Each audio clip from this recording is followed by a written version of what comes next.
How many of you who have experienced trauma could contribute at least a part of that to your insistence on pushing forward when the better part of wisdom would have been to draw boundaries and take a step back? Because of this, perseverance can get a bad rap amongst those of us who have experienced trauma. So today we're going to flip the script on perseverance a bit and learn how to gentle it down and make it work for you instead of against you. Do you want to achieve your goals, but anxiety is tripping you up?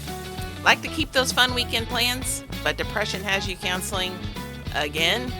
Hey, I'm Lori, dog mom, lover of nature, and hygge enthusiast. Positive psychology skills help me overcome chronic severe PTSD. If you're ready to learn how to overcome your anxiety and depression and rediscover happiness and purpose in life, then get your cozy on and let's get started. Welcome back to Practical Solutions for PTSD. Now, if you've been listening to the podcast for the past month, you know we've talked a lot about perseverance. And yes, we're going to talk about it one more time. It's part of our Not Broken Equipped series because perseverance is a character strength. And this is something that, when used properly, can be very beneficial for us. So I definitely want to look at it in the light of character strengths and how we can use that as part of our toolkit to combat depression, anxiety, PTSD, or whatever else you may be going through. It's a phenomenal character strength. Definitely want to look at that. But we've talked about it a lot because we are preparing for the Calm Emotional Overwhelm workshop that we just had 2 days ago. If you missed that and you still want to listen to it, you can go to our Facebook group at Overcome Depression, Anxiety, Use Positive Psychology to Combat PTSD. That's the name of our Facebook group. Put in a request to join. It is a private group, but we'll get you set up. So just put a request in. We'll get you into the group. There's a recording of the podcast you can listen, or of the work group. You can listen to that. The other thing that's important that you're going to want to find out about is the sale that we're running right now. It is for this week only. I am offering the anxiety and depression breakthrough coaching sessions for a buy one, get one free. The details are on the Facebook group, so you can go there and get all that information. Again, the Facebook group is Overcome Depression and Anxiety, Use Positive Psychology to Combat PTSD. And this week you can listen to the work group that we had, a recording of that, and get details on the buy one, get one free for the coaching sessions. So be sure to check that out. So let's jump into our session here that we're going to talk about the character strength of perseverance and how important it is. And how many of you guys could raise your hand and put yourself in the category of having abused this strength and it ended up putting you where you are in relation to your trauma? And I would absolutely put myself squarely there. I did not know when to stop. It was just like, keep pushing. You can do more. You can dig deeper, push harder, and never, don't stop, don't rest, don't just keep going. This was a huge contributor to me getting PTSD in the first place. With that in mind, it's easy to paint perseverance as a bad trait, right? You're just like white knuckling it through and you come out and your emotions and your body and mind are in shreds on the other side. And people are often praised for that grit, for that endurance, for being able to push through no matter what. But as I said, for those of us that have experienced trauma or dealing with anxiety or depression, it's just like, no, I can't do this. It's just too painful. Please don't talk to me about this. So we're going to reframe this right from the start, right off the bat. Perseverance is not about forcing yourself forward when you have nothing left to give. It's not about ignoring your body. Please do not do that. It is not about finishing at all cost. At its healthiest, perseverance is the ability to stay in relationship with something meaningful, even when energy fades and motivation comes and goes. And you're like, yep, I got it. Keep going, white knuckle. No. We're not white knuckling our way through this. Sometimes perseverance looks like continuing. Sometimes it looks like adjusting. Sometimes it's resting, and sometimes it's actually walking away. And we're going to walk you through that today. So perseverance is the capacity to finish what you start or to remain engaged over time. It's continuing to show up. And if you've experienced trauma or you're dealing with anxiety and depression, sometimes that could be a result of you continuing to show up for someone else or something else, to show up for the job, to show up for a family that is dysfunctional, to show up in relationships that are broken. In this context, I want you to think about showing up for yourself. When you're in this journey of healing, it is so not linear. There are days that are horrible. There's days you feel like you just regress for 5 months, and you fall flat on your face and you struggle and you fail and you have to try again. This is where perseverance comes in very handy, because it keeps you going when it matters. You may not be able to be hugely successful in whatever you're doing today, but you still show up. You don't push yourself super hard to the point of falling apart, but you still show up. You may not be able to be the greatest performer on the team, but you still show up. You just keep showing up. You don't quit. You just keep trying. You keep moving forward. When you fall flat on your face, you may have to take a break, take a step back, reassess things, and figure out if this is still what you want to do, or if this is still the path you need to take, if you need to change direction.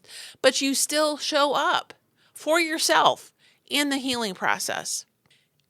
Now, for a while, we develop this skill while we're in the midst of whatever caused your trauma or whatever led to your anxiety. It becomes a survival skill, perseverance, right? You just keep showing up to survive, just to get through, just to hold on, doing what absolutely has to be done to be able to make it to the next stage. And trust me, that strength is very, very real and very important in that moment. And it 100% deserves respect.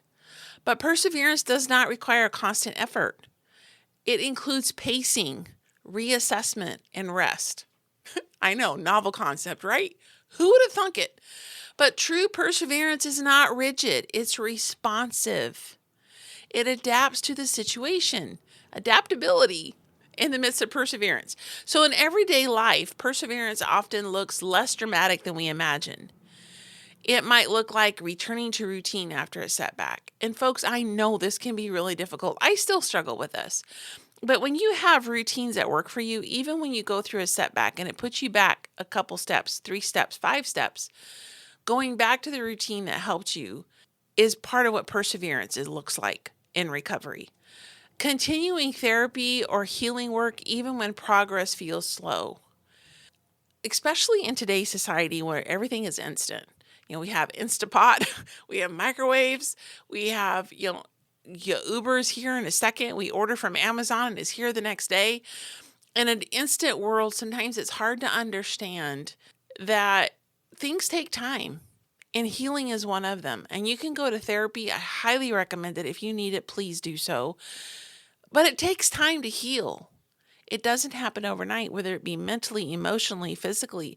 It takes time to heal. Another thing is it's showing up imperfectly rather than quitting entirely. Now, for a recovering perfectionist, this one is hard because you want to get yourself like all dressed up and cleaned up and slicked back and everything in order before you show up. Sometimes you just have to show up the way you are. It doesn't really matter.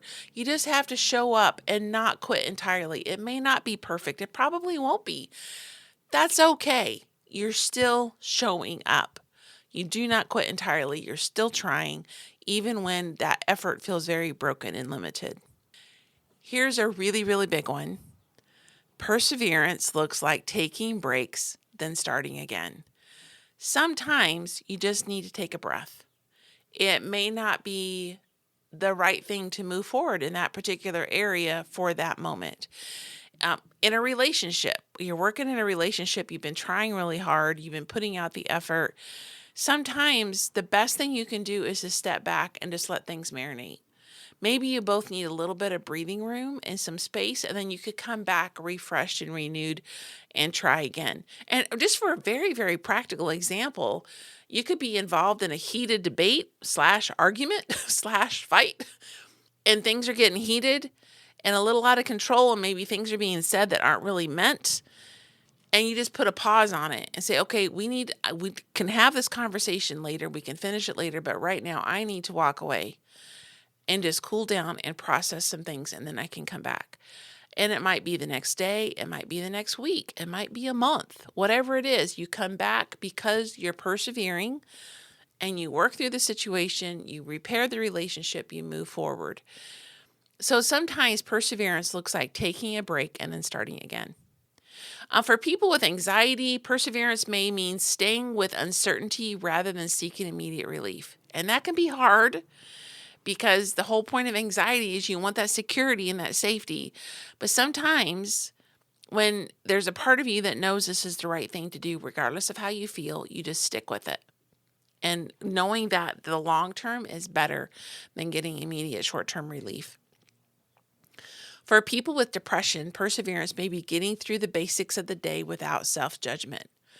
There are times when I was at my worst when it came to depression and anxiety and energy levels and a whole bunch of other things.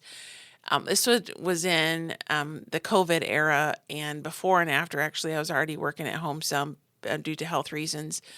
Sometimes I would roll out of bed at 7 o'clock and report to work at 7:15. My hair a disaster. I'm still in my pajamas. I'm so not put together, but I was there. I may not have been at my best in that moment. It was the best I could offer. It was truly the best I could offer in that moment. But it was definitely not perfect by a long shot. And so sometimes it's just showing up and being thankful for that and expressing gratitude instead of judging yourself for not being in the perfect condition.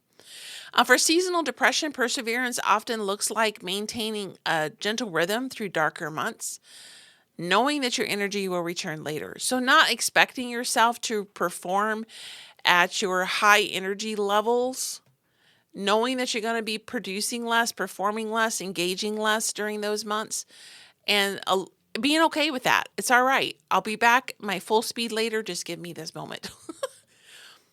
So perseverance is not about enthusiasm. It's about steadiness. It's about keep showing up even when it gets hard. Like every strength, perseverance has a shadow side. And we've already talked about this some. And if you have experienced trauma, depression, anxiety, you've probably been there doing the dark side. But when perseverance is misunderstood or overused, it can turn into stubbornness, ignoring physical or emotional limits, staying in situations that are no longer healthy, and can lead to burnout. Does this ring a bell with anyone? It totally does with me, like every single one of those. So for trauma survivors, perseverance can become self-abandonment, or you're continuing not because something is meaningful, but because stopping feels unsafe. So you keep doing it because it's familiar and comfortable, not because it's the best thing to do. For people with anxiety, persevering can look like white knuckling through distress instead of seeking support. Again, I'll say this again. If you need help, please get it. There's no shame in asking for help. That's what smart people do. Eventually. I got there eventually. Took me a while, but I got there. For depression, perseverance may feel impossible, which can lead to shame or self-criticism. Because when you're depressed, it's hard to keep going. And so I know there are times I felt like I was failing myself. And I remember one time a friend of mine told me, she's like, Laura, you are the most persistent person I know. You have so much perseverance. I'm like, huh? I feel like I fail 90% of the time. And she's like, no, Laura, you keep trying. You keep showing up. You don't give up. And that was so reassuring in that moment. If you're dealing with depression, you may feel like you're not showing up for yourself. But even if you're doing it just the tiniest bit, one moment out of the day, you just keep at it and keep trying. You don't give up. You keep moving forward. Here's a really important truth. Stopping or resting does not mean you lack perseverance. I want to say that again because this is something I didn't get for a really long time. Stopping or resting does not mean you lack perseverance. It means you are using it wisely. What a novel experience. So if you're in a position where you need to rest, and it could be for an hour, it may be for a month, it could be for a year. But if you're in that phase where you need to rest before you can push forward, that does not mean you lost your perseverance. It just means you're using that strength wisely and doing it in the way that works for you. So how can we use this amazing strength to help us recover from trauma or deal with this. So for PTSD, perseverance supports health healing over time. Recovery, as I mentioned earlier, is so not linear.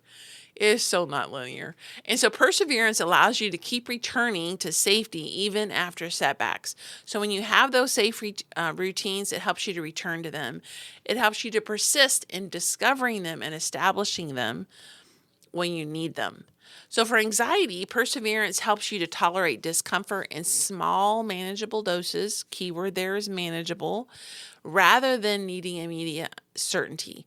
Now, I don't want you to stick yourself out there where you're pushing yourself to the point you end up having a major panic attack or anxiety attack, but taking it in manageable doses.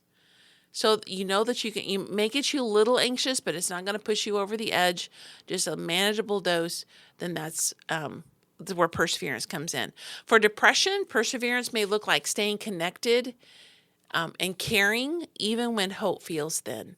So when you feel like you just want to crawl in a hole and pull the world, like a blanket over your head and shut out the world, staying connected, at least on a small level, just a little bit, that would be persistence. And trust me, sometimes that's all you have the emotional strength for. For seasonal depression, perseverance helps you to move through low energy seasons without demanding high energy put out, like I was mentioning earlier. Perseverance does not eliminate symptoms. Isn't that unfortunate? It helps you stay engaged with life while they fluctuate. And that can be really hard sometimes when you feel like things are wonderful. The depression's breaking for this day. My anxiety symptoms are low. I can engage with people. I'm so happy. And the next day, everything crashes. So even while your energy fluctuates and your emotions fluctuate, you don't stop. You just keep going, keep trying. You may have to take today off. You may have to take the week off. But after that, you're going to get up and you're going to try again.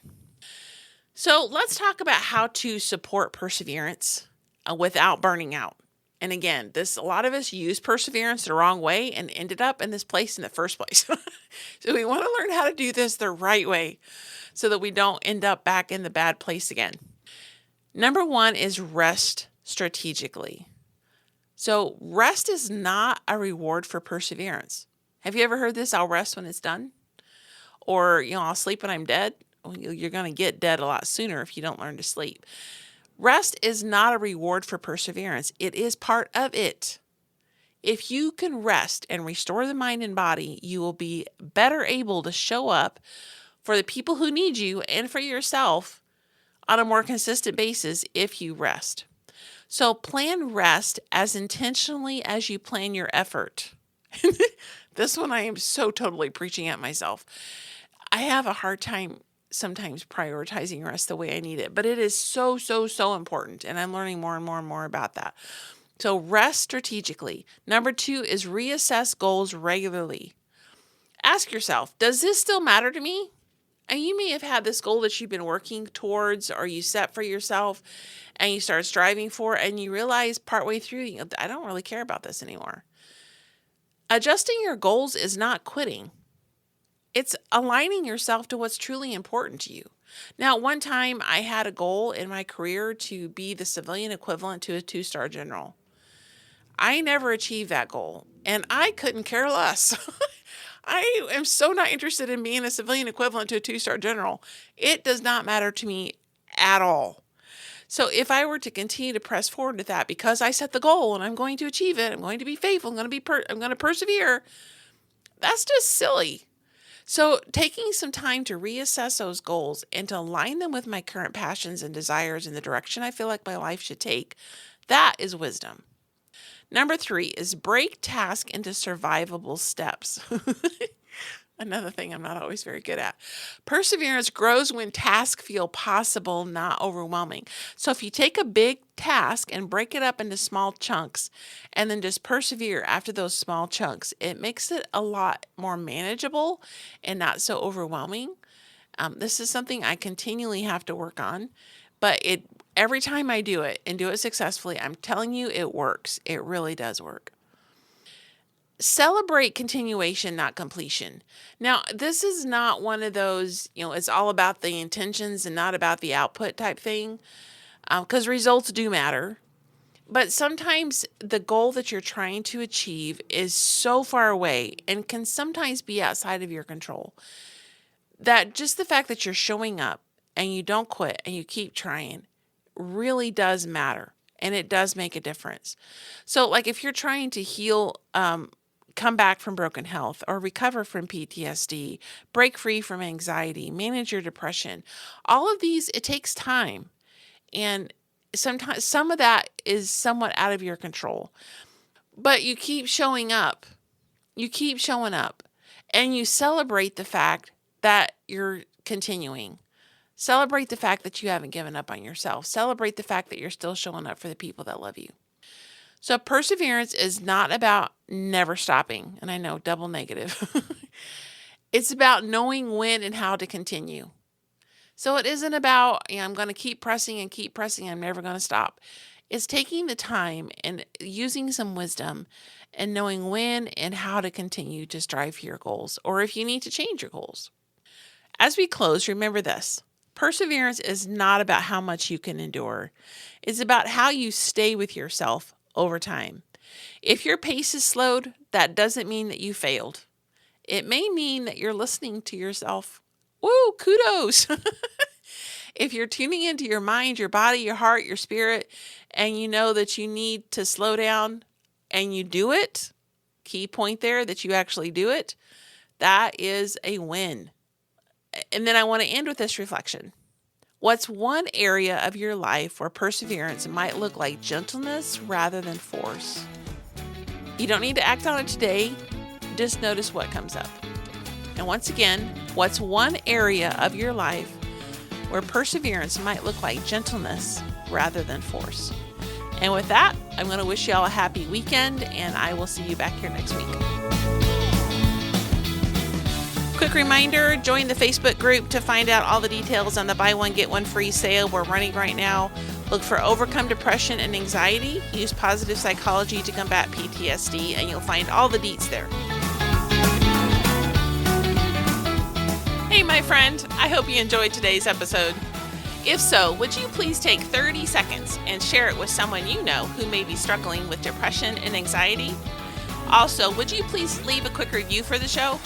Knowing how this podcast is helping you fills my heart with so much joy, and it motivates me for future episodes. For now, it's time for Sam and I to head outside to enjoy some sunshine and fresh air.